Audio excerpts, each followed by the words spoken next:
ko lang po itong alaga kong aso, papuntang Bohol. Naku, sir, di po kami nagdi-deliver ng hayop o kahit ano pong may buhay. Okay lang yun. Patay na naman tong aso ko eh.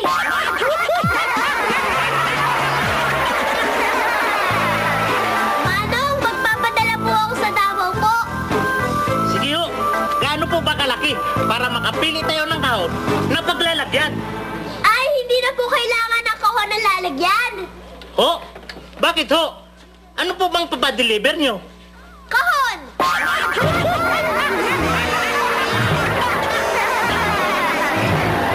Ang boss, papadeliver ko lang po to sa Cebu. Pakiingatan lang po baka kasi mabasag eh.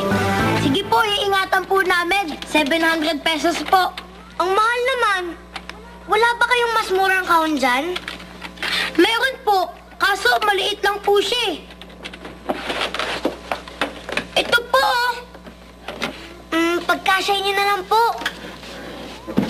Paano po namin mapagkakasya? Malaki po itong vase nyo. Di ba sagin nyo?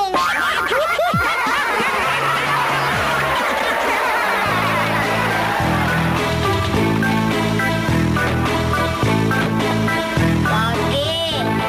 Magkano ba ang charge mo sa package na ito? 500 po, fast delivery. 200 po, slow delivery. Ganun ba? Ang importante lang naman sa akin ay ma-deliver yan habang buhay pa ako. Habang buhay pa kayo? Kung ganon, doon tayo sa fast delivery. 500 pesos po. Damuho! Salamat po. Excuse me, pag-deliver ng flowers. Para kanino? Para sa'yo. Ooh!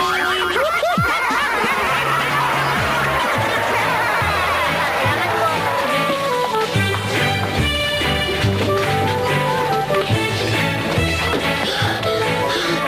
Paki-deliver nga po tong pizza. Di ba trabaho mo yun? Trabaho nyo na ngayon. Uy, bilisan nyo yung pag-deliver Kundi, sagot nyo yung soft drinks.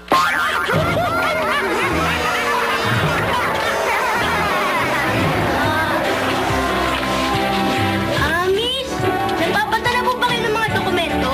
Ay, opo. Ayos. Ayoko kasi ako pa ang magdala nito sa opisina. Siguradong maraming papapirma sa akin doon. Ayoko pa naman yung maraming pinifill-upan. Okay po. Papadeliver na po ba to? Oo. Sige po. Pakipirmahan na lang po lahat ito.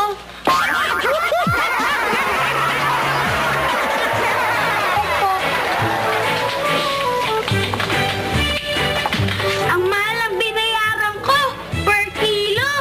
Bakit? Ilang kilo ba ang package mo? Hindi yung package ko yung kinilo. Ako. May papadeliver po ako sa inyong package. Ano pong package, sir? Wala naman kayong bitbit. Wala nga. Pero parating na yun. Pinadeliver ko dito eh.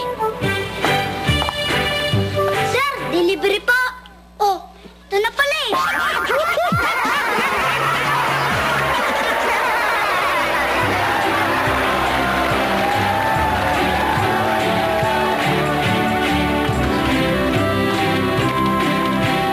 Excuse me? Miss, magkano ba deliver sa Bohol? 500 lang po.